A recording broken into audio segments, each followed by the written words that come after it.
Who hath believed our report, and to whom is the arm of the Lord revealed?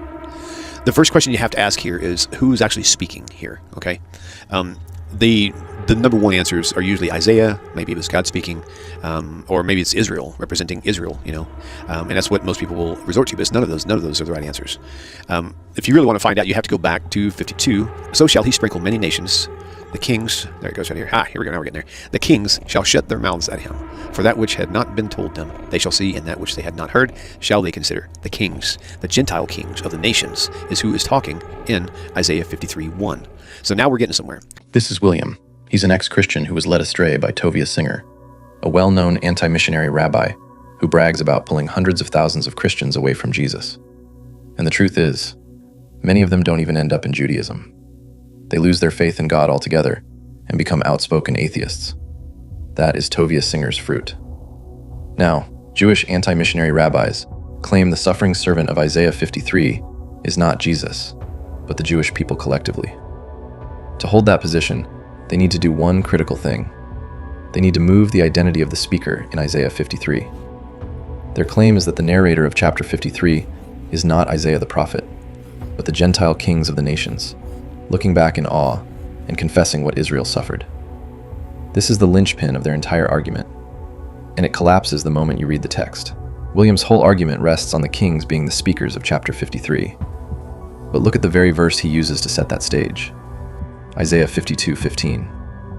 So shall he sprinkle many nations. The kings shall shut their mouths at him. The kings shall shut their mouths. If the kings have their mouths shut, they are not speaking. They are the stunned, silent observers of a report they had never heard before. They are the audience. They cannot simultaneously be the audience and the narrators. The anti-missionary argument eats itself at the first sentence.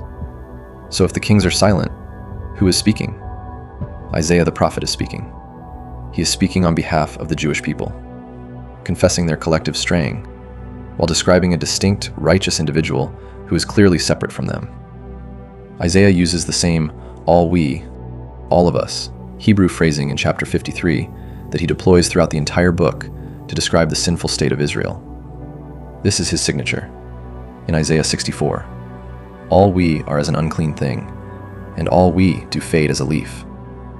In Isaiah 59, all we roar like bears, for our transgressions are multiplied before thee.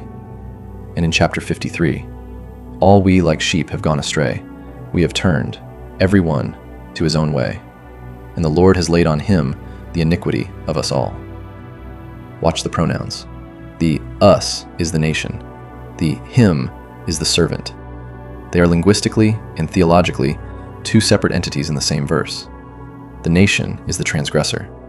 The servant is the one bearing the transgression. You cannot have it both ways. Now, who is this servant? Isaiah 53 verse 1 tells us exactly. To whom is the arm of the Lord revealed? For he, the arm of the Lord, shall grow up before him as a tender plant. The servant is the arm of the Lord.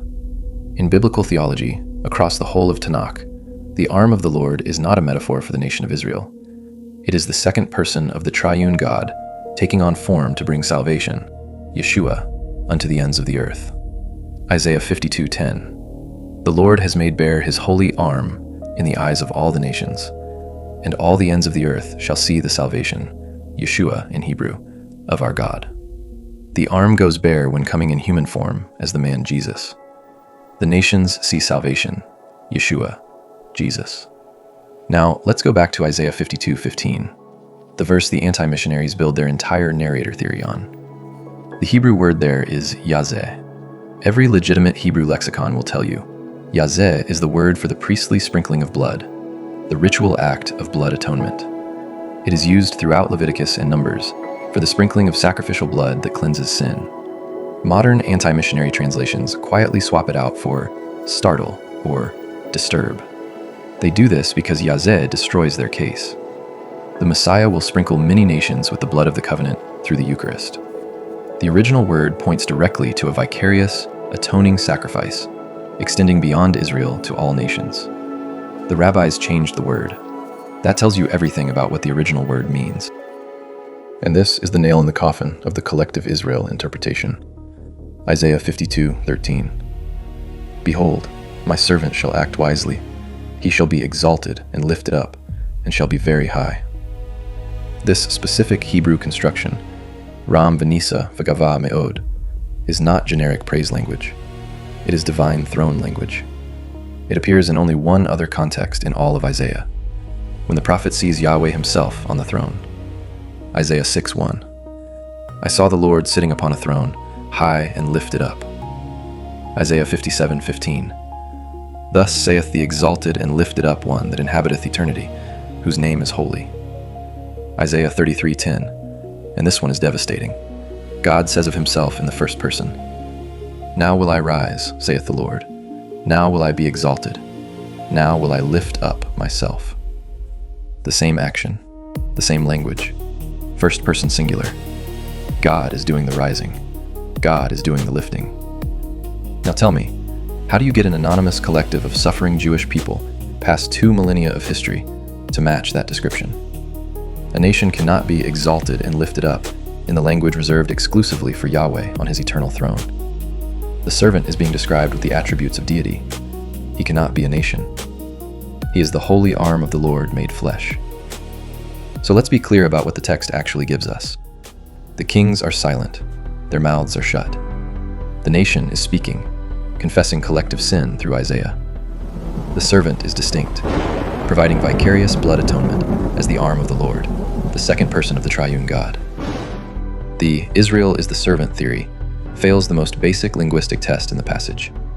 It needs the kings to speak, but the text silences them in the same breath. And for those watching who have been led away by the same arguments, the text hasn't changed. The rabbis have. Stay tuned for part 2, where we deal with the plural deaths of the Messiah in Isaiah 53:9, and other arguments Rabbi Tovia Singer uses in his polemics against Christianity.